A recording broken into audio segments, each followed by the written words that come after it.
Hi, class. Let's start chapter 5, and we'll come back to this uh, uh, class, chapter 5. Now, without further ado, I will start.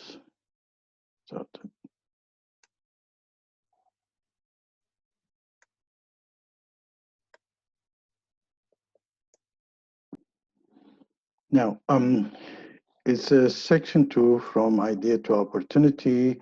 It's chapter 5, identifying and analyzing domestic and international opportunity. And I believe now you finish almost done with the assignment. So that could be, refreshing some part of it, and some of it is reinforcing the information that you have.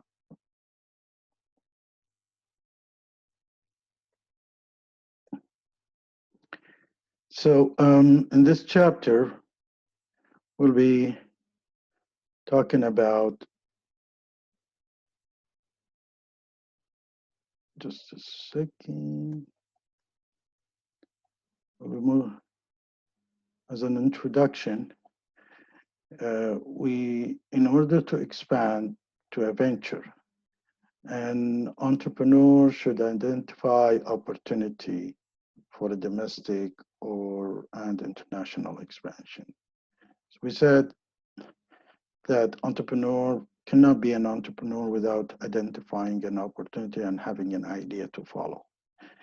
The distinguish between foreigner and domestic market is becoming less, pronounced.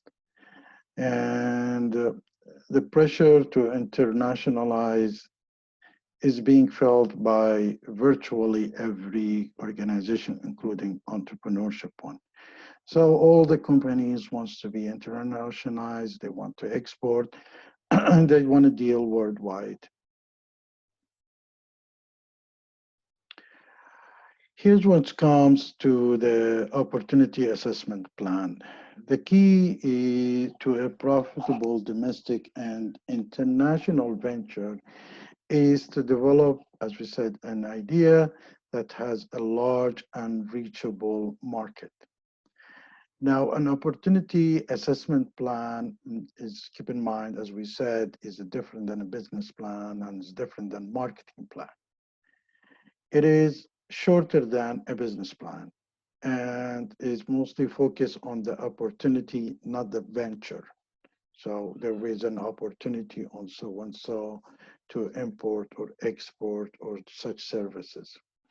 The plan has no pro forma financial statement, so there is no financial statement that you need to do. And it is the base of a decision to act on an opportunity or wait. So with this one, you would know whether you should go for this opportunity or wait. So an opportunity assessment plan usually has 4 sections, 2 of them major section and 2 is minor section, which is we're gonna explain here in this chapter. The opportunity assessment plan major sections are the first major section, a description of a product or a service. The market need for that product or the service, a specific aspect of the product or service, what kind of makes it special, what kind of aspect in it makes it special. The product currently filling the need, features, and the prices. So you're going to bring a new product or you're going to export a new product or services. What currently is the market has. So that makes you're going to bring that. So currently, what's what kind of filling the need, what kind of a need, and what the features, and what's the prices. You do competitive companies in the industry, so you can check how competitive are the industry itself. And if there is a unique selling propositions of the product, if there is a special pinch pitch that you're going to do for selling this product. As we said, most important thing is selling this product or services. So if you don't have a unique, you have to develop a unique selling proposition.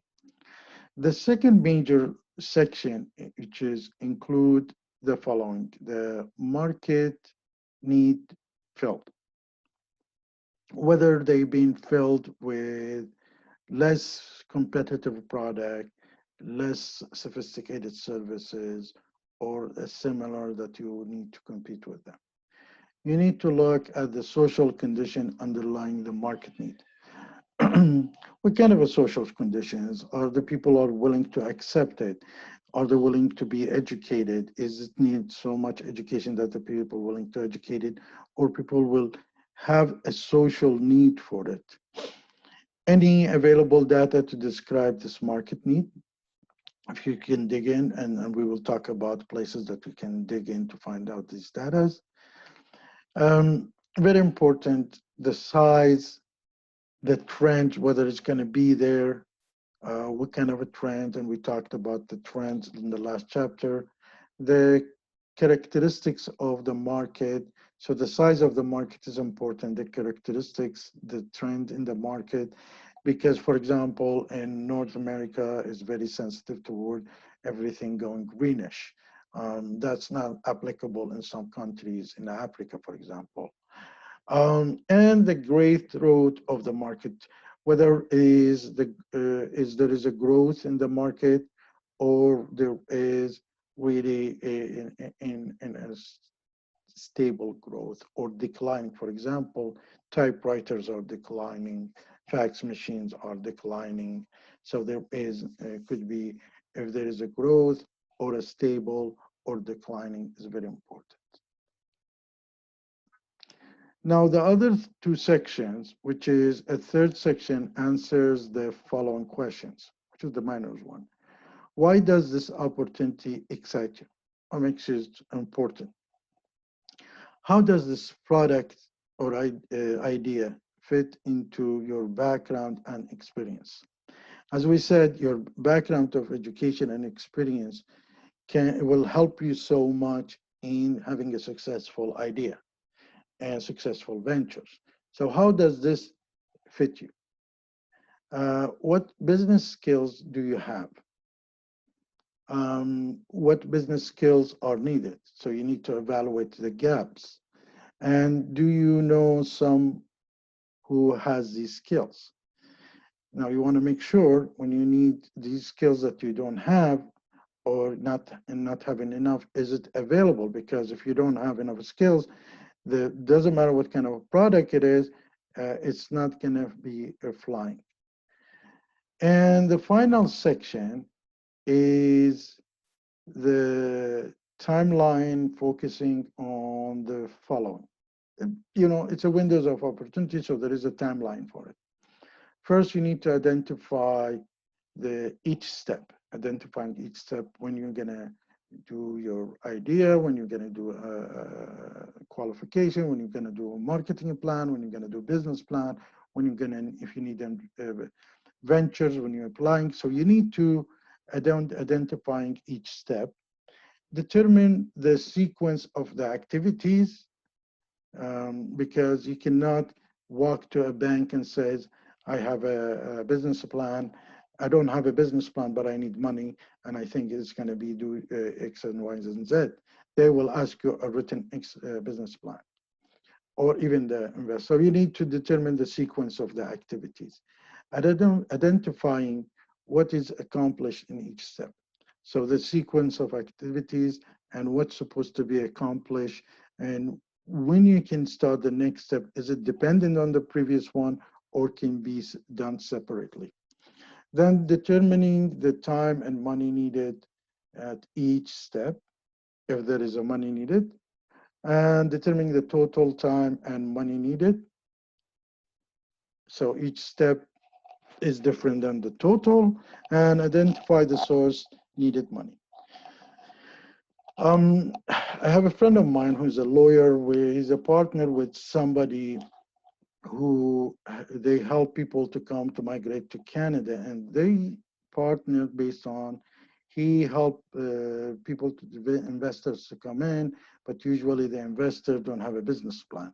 And he calls on his partner, which is also charged, I think, around $2,000 for every business plan or something like that.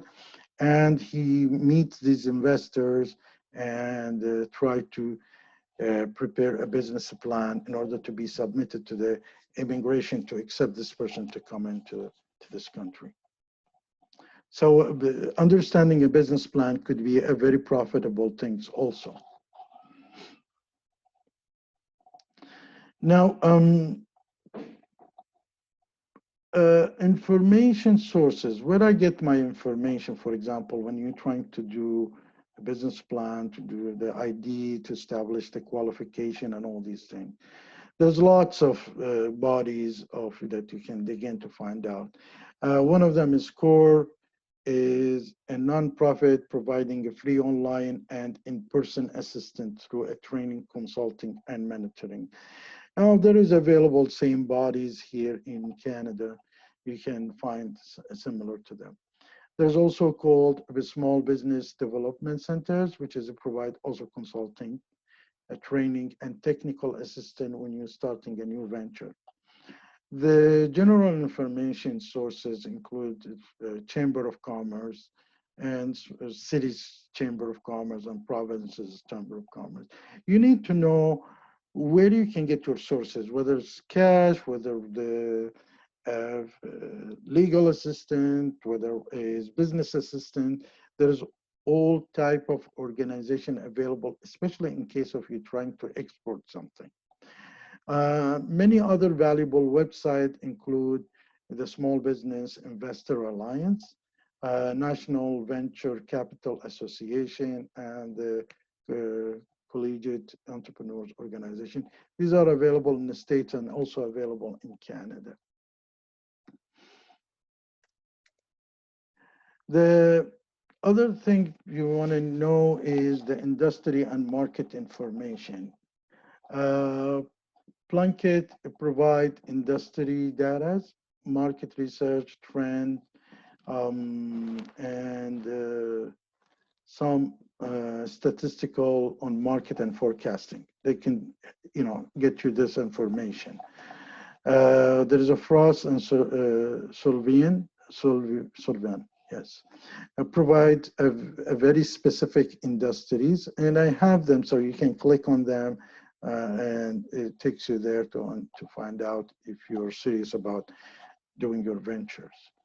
And there is a Euromonitors, which is provide information on companies and brands, as well as the consumer size, market size, and the marketing parameters. It's important that when you do your business plans, you clear the idea of the market consumer size. We'll talk about it later on, and the market parameters, which is we already spoke about it in the last chapter.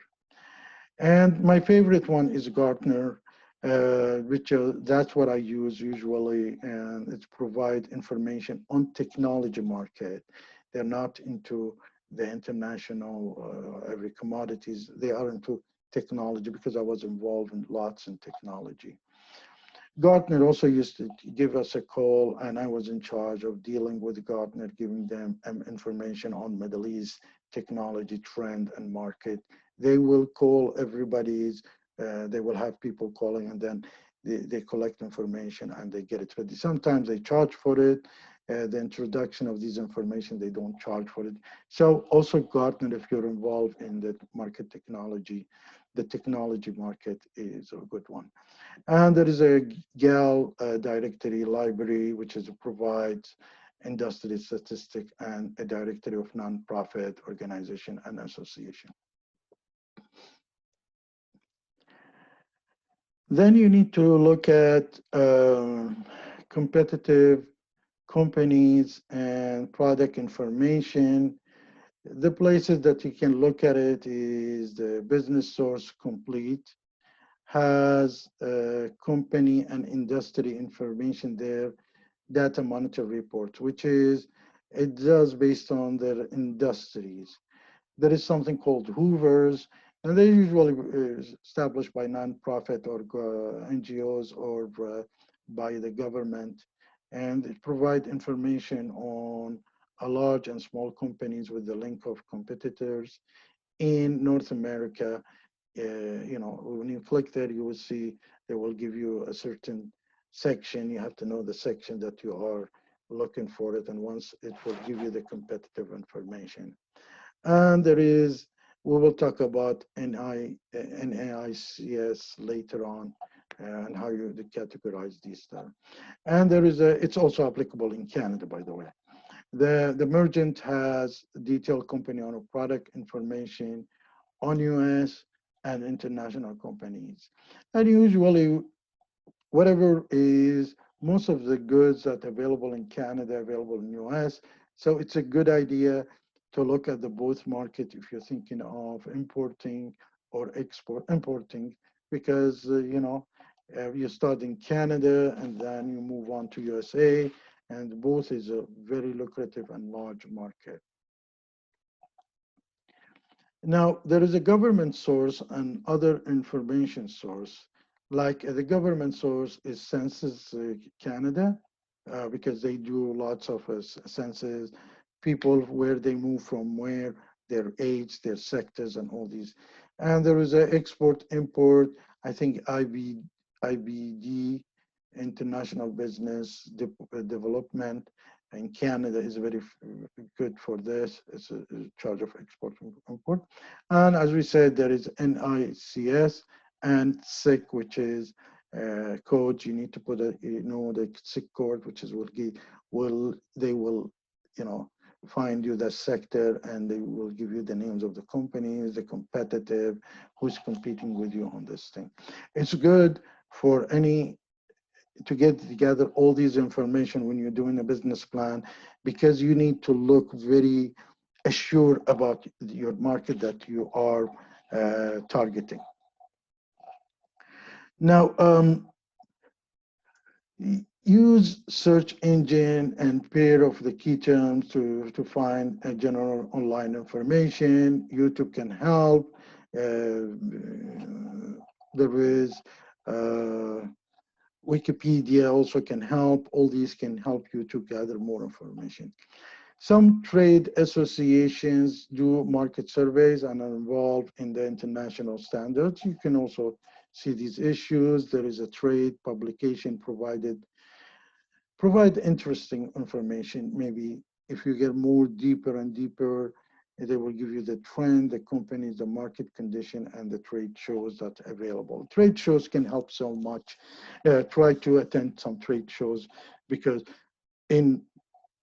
there's always a good trade shows in Ontario and in Toronto that you always can attend the trade shows. It's a good place to start your venture, because most of these company comes in here, they're trying to allocate a partner or allocate somebody who can help them to get into this market. The international trade shows also outside also can help so much. So the nature and the importance of the international business. Why the international business? And there is the important course called IBM, or International Business. I teach it also, and it's about the international entrepreneurship is in the process of conducting business across international boundaries.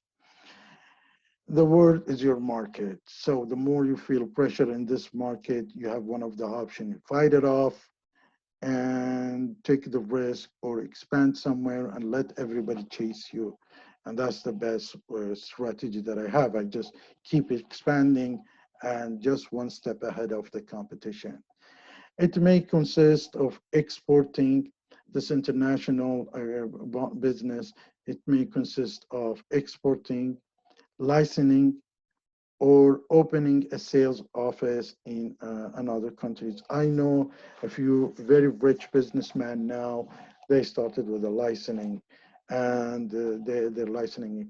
Imagine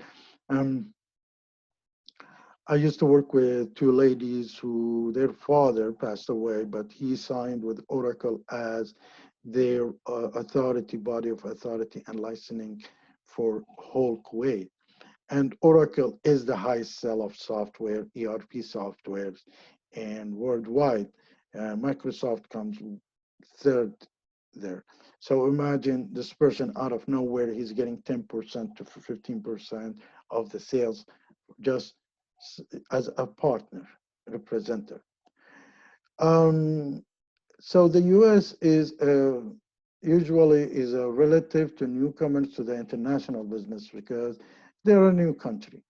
The usually foreigner investors came in, like Britain and France, especially Britain, came and helped in building the industries, and the future commercialized of US depend on the entrepreneur success in a market outside the US.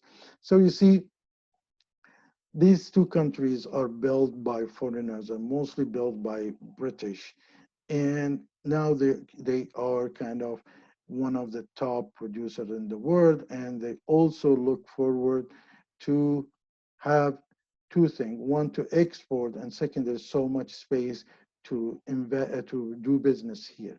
So you have your hand is so much open, and in the international business is important to firms of all size. So you can have a small business, a small firms, and do the business internationally, or you can have a big one and do the business internationally. So the successful entrepreneurs understand how international business differs from the domestic business and respond accordingly. In the few next slide, we will be talking about the differences that in the international business versus the domestic business. Keep in mind there is lots of business people are willing to do the export, but they don't have the time through going through that headache. So if you're there to save them that headache, they would be glad to do business with you. Now, as we said, there is international and domestic entrepreneurship.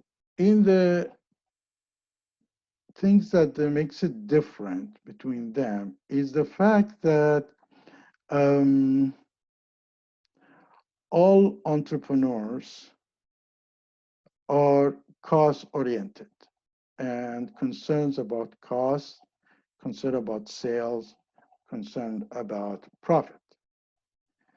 So what variety is the relative importance of the factor? Is it the cost, sales, profit? Which one is more important?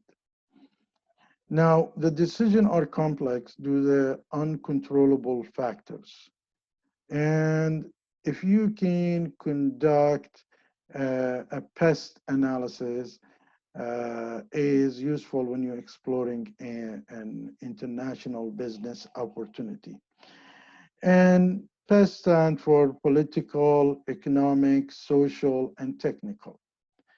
The political public policies, who influences the policymakers, there if there is a war, stabilizations, how they help the investors, any incentive, and whether there is a government stabilities. The economics is how much is taxation, the level of taxation, the monetary policy that they have, the distributions, and the trend that in that country. The social is the language, the psychographics, the ethnics, and the major events that's happening in there.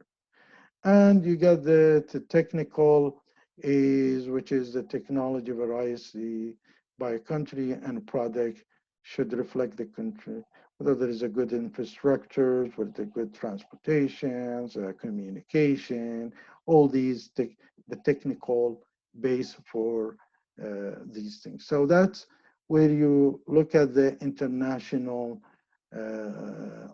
market and international entrepreneur. So when we are looking at the culture part, And the culture usually refers to the common ways of thinking and behaving. There is lots of definition, but that's the very simple definition for it. And how the people, the common way of people are thinking and behaving. Like, for example, timing is very important in Canada, but if you are late a little bit in Middle East, it's fine. In India, it's fine. So they do respect the time. There, if you come on time or early means and secure. So the culture makes a big difference here. You need to know the culture. The culture is about a learned behavior, identifying an individual and society. There is taboos, there are things that you can be forgiven for it, and there is things, don't do it. So you have to know all these, separate these things from them. And the cultural aspect that may prove difficult include, you might have things that stops you from getting there. One of them is could be the language, the social structures, too many structures, or make it difficult to deal with whom. The religion itself, so selling alcohol in Saudi Arabia, for example, the politics, again, they just don't want to deal, USA don't want to deal with Iran and vice versa. The education level, so you cannot bring a very advanced product in a country that basically just started. And the manner and custom there, you need to take, and things that called aesthetics, which is the things that in general things, beauties and all, that is not essential, for example, in the culture. Now, available distribution systems. The distribution channels with the target country is, within the targeted country is a challenge. We spoke about, you look at the distribution channel. The distribution doesn't mean the trucks that's moving things around. It could be your partner who is in charge of distributing your product. That kind of is a challenge. You need to be successful in any export or import. You need to allocate the right distribution channels. To select the best distribution channels, you have to consider the following: the overall sales potential, whether how much potential of the sales you want to sell there. If it's really high, you need to look at, um, evaluate the distribution channels and pick the right one. Um, a lousy distribution channel can make you fail very, very miserably. And the amount and type of competition there. So if it can help you to understand which kind of a distribution channel you're looking for. The cost of the product, the geography size, and the density of the country. Where is lots of population and where is the less population also can make a big difference. What's the investment policies of the country? You need to do the exchange rate and the monetary control, because if cannot have a way to get your money out, then you rather not to go in. And if there is a lot of this depreciation in the value of the dollars, their money, you rather not to be there also. The level of political risk, is there a war coming in? Is there a revolution? Is coup d'etats happening? How stable it is? And the overall marketing plan that you have. So these are the things that you're looking at when you do an international business.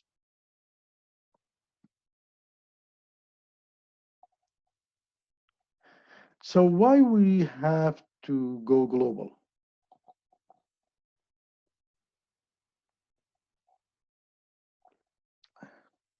Terrible tea. Um, Profit are usually the most significant reason to go for a global. There is no doubt about it. And because in profitability is lowered due to the preparing to go global, understanding the estimating the cost involved and loss due to the mistake. So when you're going to a global, you need to underestimate, don't underestimate the cost involved in going global, and you might be losing bad, and that could be costing also. Sales to the market is another reason to go global. So the domestic market may be leveling off or even declining. So, you know, or you want to make more profit. So that's the reason you're going to to be going global. Entrepreneur may involve to international market to avoid industrial regulation or societal concerns about the product. Like, you know, lots of Nikes and, you know, international product, they go and do their, you know, they have a sweatshop in, for example, in Bangladesh or in Vietnam, and just to avoid the rules and regulation here. And according to the laws, maybe there does not consider to be something bad. Here is something that was really bad. The culture also helped in this matter. Big companies or companies probably looking for lowering the cost or because of the industry regulation and societal concerns about the product.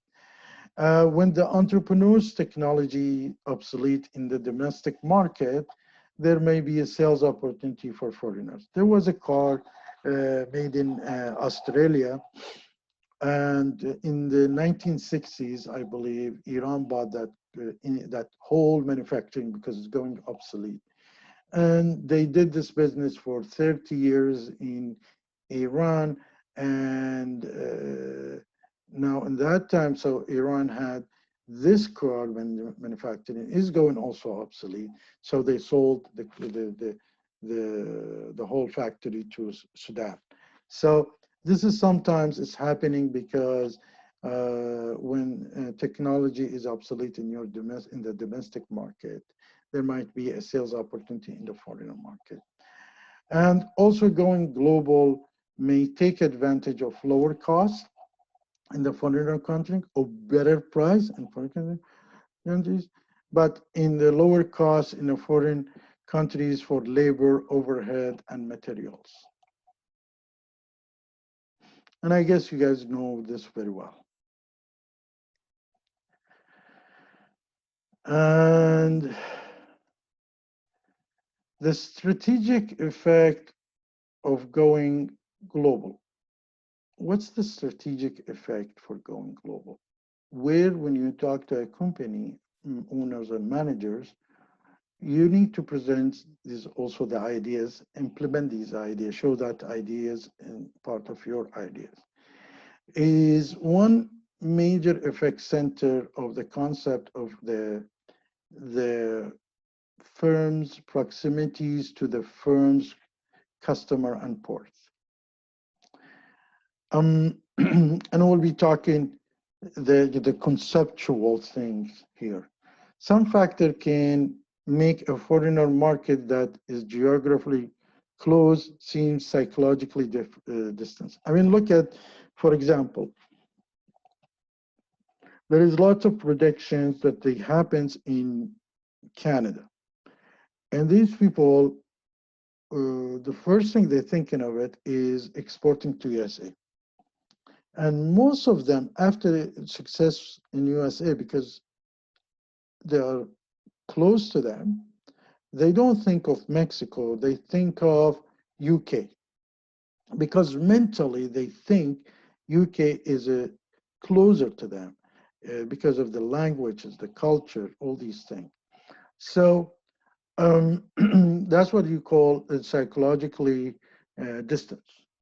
Somebody asked me how come the Arabs don't travel as a tourist to Mexico. He asked me this question, and it was a good question because most of the Arabs travel to Europe and usually to UK, and they spend billions of dollars there. And the reason, the language. And they think Mexico is very far and it's different language and different culture, but they can manage the UK very well. So with movies, uh, exporting the culture, it can make it easier, such as action that probably India did is creating Bollywood, which has made it very interesting. So people start really understanding the culture of India. This is one of tools that help to establish businesses there. So the distant invasion by the entrepreneur may be more a matter of perception than reality. And your goal to bring that reality to the people who can help you in the entrepreneurship says it's a closer than you think. The closer psychologically proximity makes it easier to enter the market. And as we said, they don't think of Mexico, they think psychologically of UK in Canada to its second part of export. First thing they think of USA. And there is more similarity than difference between individual entrepreneurs, regardless of the country. You have to know all the entrepreneurs, there is so much in common between you as an entrepreneur from UK, from USA, from Canada, or from India. There's more similarities than really the difference between both of you. Now, when you do a foreign market selection, it's supposed to be based on the market selection on the past sale and competitive positioning, and assess a rank each foreign market in alternatives.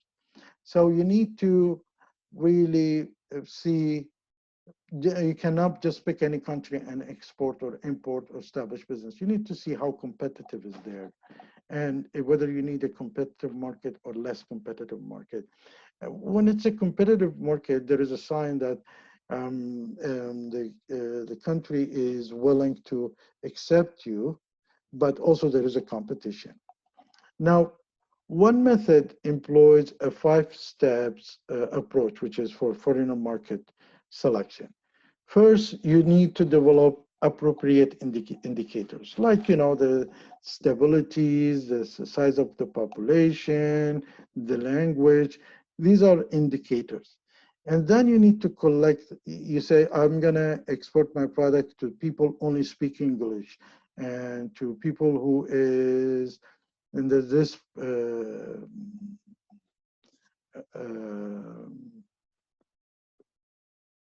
continent, this continent, for example.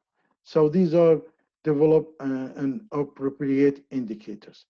Then you collect the data and convert into a comparable indicator. So you have the indicators and you collect the data and see whether it's matching and how far is matching to these things. Then you establish an appropriate weight for each indicator. So the language, you can give it 10, 8 out of 10. The religion, give it 5 out of 10. The dollar stabilities, give it 8 out of 10. This is kind of you weighted, and then you do analysis of the data. And then you select the market for the marketing ranking. Because if there's somebody asks you why you selected this country over that country to start your business or entrepreneurs, that you have a clear indication says, well, this country, I did this research and I put this indicators, and these are my indicators, and this is how I rank them according to the indicator, and this is the numbers that you collect to becomes from qualitative to a quantitative thing to assess. Now, entrepreneurial entry strategy. When you are trying to go internationally, there is different strategy you can do. Even international company, they have different strategy to do. One way is indirect exporting, which is involved the last amount of risk the least amount of risk, using an export management firm or purchasing office for a commodity. Somebody in the other country is willing to buy the things from you without you sending them there, and they will take care of everything. Then you have the indirect direct export, which is a through independent distributor or an overseas sales office.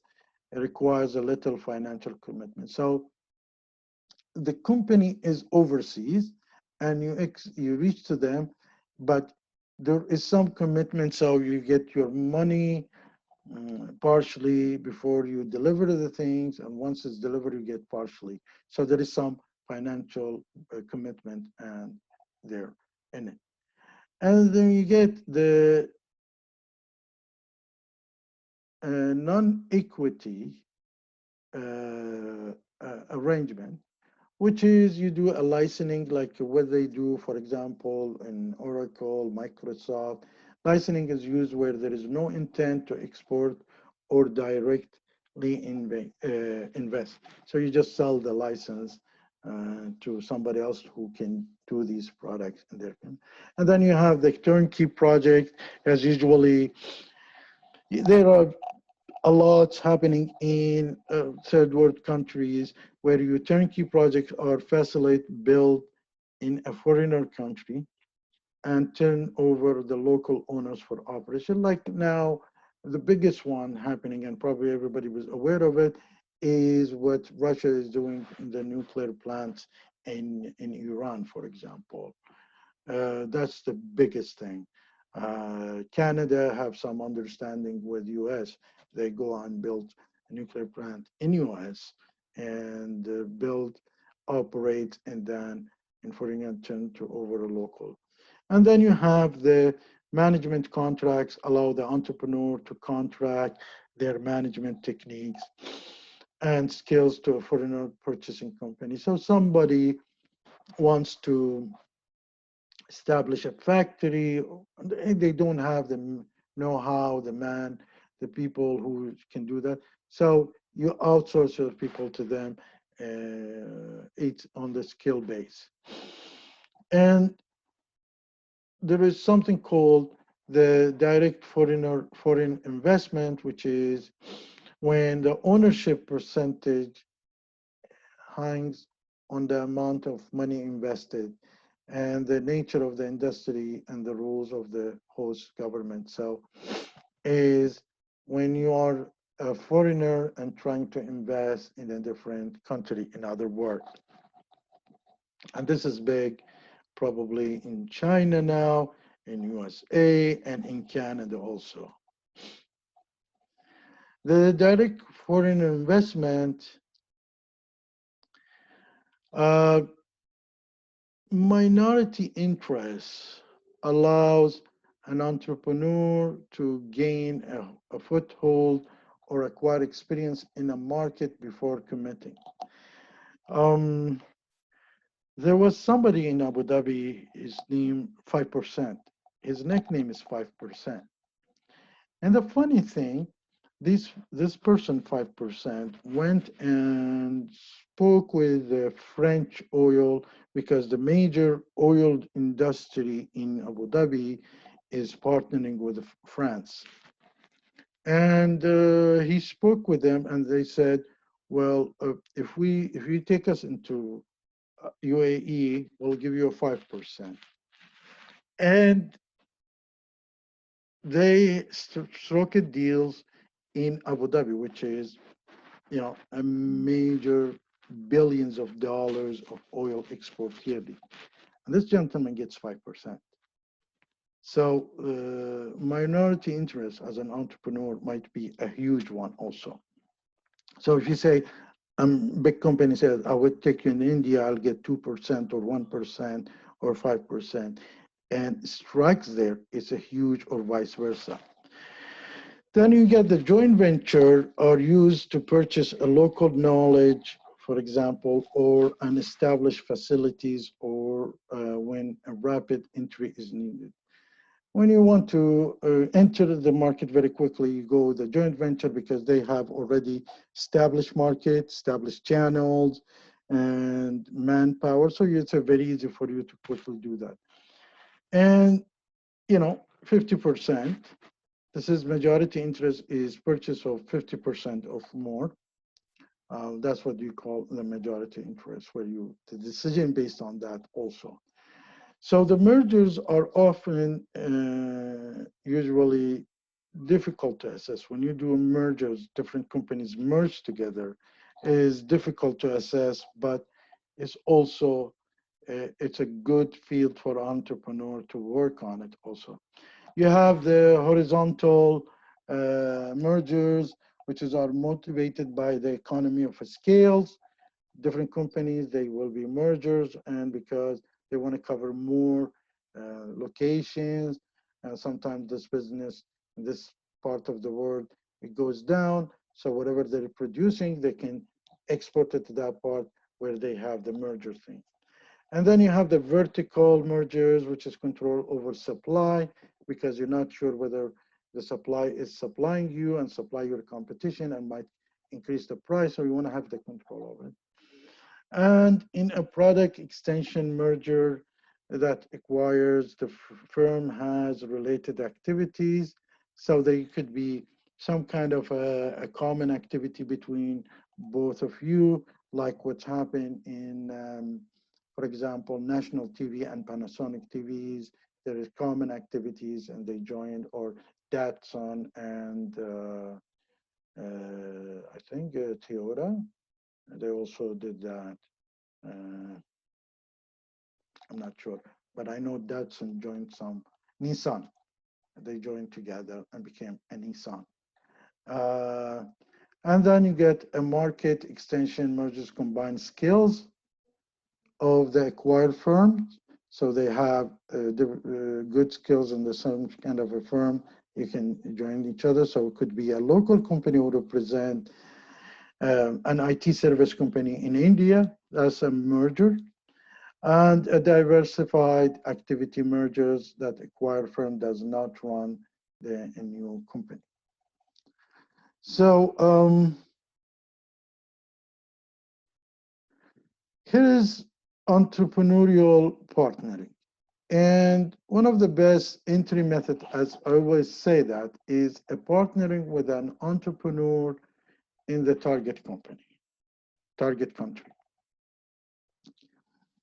The foreigner partner who know the culture and can facilitate business transaction and keep the entrepreneur current of condition. So here's the people here in Canada or in India, say in Canada, they want to be exporting or they want to utilize an IT in India. So they might looking for a local people who can help them, and they're here. So that's one of the options that can be done. Now, let me say something. When you see me, I'm looking like this. I'm looking at the video, my picture, and unfortunately, the camera is here, so I have to look here. Anyway, the foreign partner know the culture and can facilitate the business transaction and keep the entrepreneur current on condition. A good partner can help the entrepreneur achieve their goals. That definitely sharing is very important in the business of entrepreneur. Because don't share for the sake of sharing. Sharing is when you do evaluation and find out that sharing is the only way to do it. It's important to do that. A good partner, because 1 + 1, as Ernest and Young put it, is equal with 3. Is not 1 + 1 equal with 2. So a good partner should share the entrepreneur's vision and will be unlikely to exploit the partnership for their own benefit. So if you find a partner that's just willing to do business with anybody and anyone, you need to stay away because you need somebody who really share the vision with you.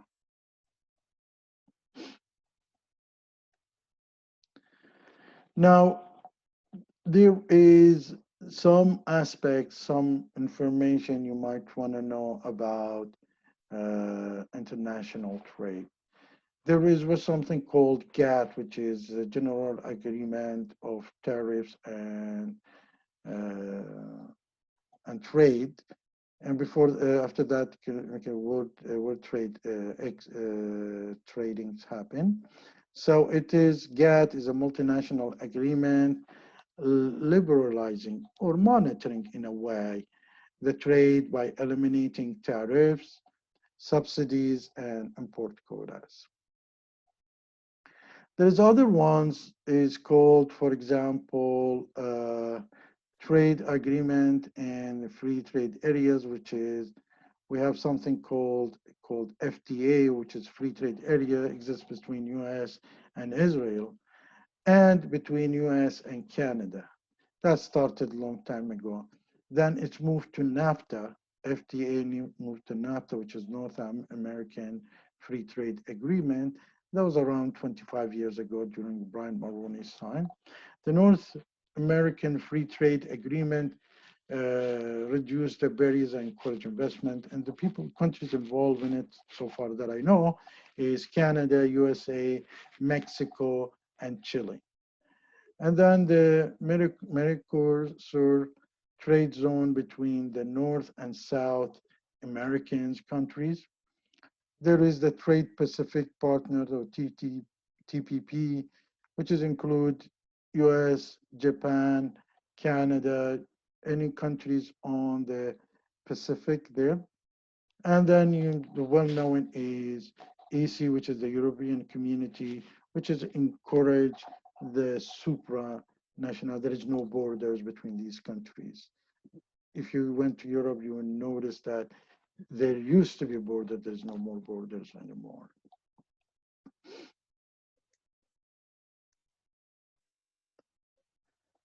Now, entrepreneur strategy and trade barriers. Trade barriers pose a problem as they increase the cost of exporting. So an entrepreneur can use these barriers to its own benefit also. It doesn't mean can stop you from doing your business. There are trade barriers such as the voluntary export restriction may limit the ability to sell the product in a country from production facility outside the country. For example, saffron, you're not allowed to take more than, I think, 1 kilo each time you're traveling from outside Iran. And if you know the saffron, probably each kilo worth of around 18,000 US dollars. Probably you're aware of it. You're not allowed to take more than 2 Persian carpet out of Iran. These are kind of restrictions. The entrepreneur may have to locate, assemble, or facilities in a country to conform the local content regulation. So they might ask you to have the production done here. Let me give you a good example. The Canadian rules, if you're producing cars, 55% of it should be produced in Canada. And that will eliminate kind of an export duties to Canada, import duties. So all the Japanese cars came in and established their factories. And also the Americans, came here and established the factories. And first of all, there was a trade barrier between US and Japan. So, but the Canadian have this agreement between these two countries. So all the Japanese cars produced in BC or here also is gets for the local consumption and for US. And all the Americans vehicles and motorcycles for Japan is also produced in Canada and export to Japan and South Korea. So this is one of the things that people, entrepreneur can work out very well on that. The implication for the global entrepreneur, the culture, as we said, the political, the economic, and the distribution systems of the country influence whether this is attractiveness as a potential market and investment opportunities. So as we said, you know, America is very attractive for Canadians market, and Canadian market is very attractive for America. The second one for Canada, it doesn't come Mexico. It comes the UK, Ireland, Scotland, and Europe. Uh, the cost of political risk are lower in the countries more advanced economically and politically. And this is why you see lots of investment happening in Canada and US because they are economically and politically stable. And in less economically and politically stable and less ones, an entrepreneur will request more profit. In a long run, benefits are the country's future growth and expansion. So if you go into a country and they have a great growth and expansion, then it would be nice. It would be, the people who invested in Hong Kong in early days or in South Korea in early days, now way advanced and very happy. So is the people who invested in China. So by here, we end up the chapter 5 and back to the class.